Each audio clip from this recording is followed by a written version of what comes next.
जय श्री राम। अगर आप लोग ट्वेल्थ पास हो और आपने ट्वेल्थ से ज़्यादा पास कर लिया है या बीटेक में हो, एमबीए में हो, बीओ में हो, तो आपने देखा होगा कि ट्वेल्थ में एक चीज़ या टेंथ में नाइन्थ में एक चीज़ पढ़ाई जाती है जो होता है साइन थीटा कोस थीटा। तो बाद में आप ये सोचते हैं कि ये फालतू चीज़ हमें क्यों पढ़ाई गई, क्या फ़ायदा है इसका, क्यों हमें इतना फालतू का ज्ञान दिया गया है साइन थीटा कोस थीटा, जब हमारी ज़िंदगी में इसका कोई फ़ायदा है ही नहीं। तो देखिए ऐसा है कि अगर आप ऐसा सोचते हो ना कि इसका हमारी ज़िंदगी में कोई लाभ नहीं है और ये बेकार की चीज़ है, तो आप हो मूर्ख।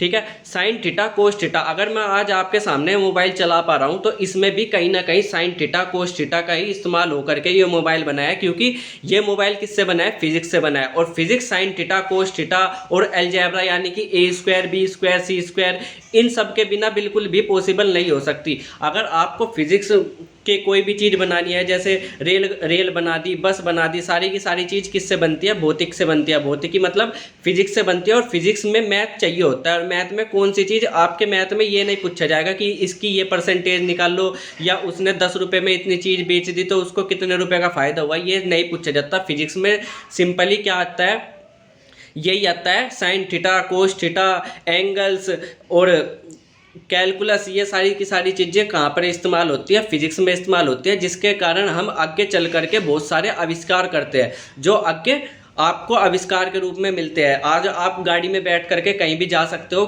क्यों, क्योंकि आपको फिजिक्स के युग में हो और फिजिक्स के युग में आपने क्या पढ़ा है, साइन थीटा कोस थीटा से ही ये चीज़ बनी है। अब आप लोग ये सोचोगे कि असल में चलो मान लिया कि साइन थीटा कोस थीटा से बने, तो हमें क्यों पढ़ाया जा रहा है ये फालतू की चीज़ें। हमें जिसे दूसरे को फिजिक्स का आविष्कार करना होगा वे पढ़े, हम क्यों इतना मत्था पिच्छे करें। तो देखो, जब आप लोग 1 करोड़ लोगों को ये चीज़ पढ़ाई जाएगी तो उसमें से 1-2 लाख ही आगे की स्टडी करेंगे, फिर उसमें से 1-2 हज़ार ही आगे सोचेंगे कि नए नए तरीके से क्या हो सकता है, फिजिक्स पे ज्ञान अध्ययन करेंगे। उसमें से भी एक आधा बच्चा ही फिजिक्स का कोई नया नियम देगा, अगर दे दिया तो फिजिक्स का कोई नया नियम देगा जो कि आगे चल के जिससे बहुत बड़े बड़े आविष्कार हो गए।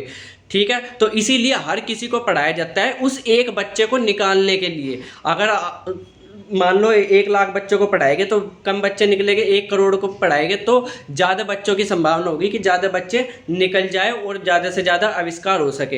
होपफुली आपको समझ में आ गया होगा कि क्यों पढ़ाया जाता है हमें साइन थीटा कोस थीटा, ए स्क्वायर बी स्क्वायर और ये ट्रिग्नोमेट्री सिग्नोमेट्री क्यों पढ़ाई जाती है, क्या फालतू की चीज़ है और क्यों है, इनका कहाँ है इस्तेमाल। मिलेगा अगली वीडियो में, तब तक के लिए बाय बाय।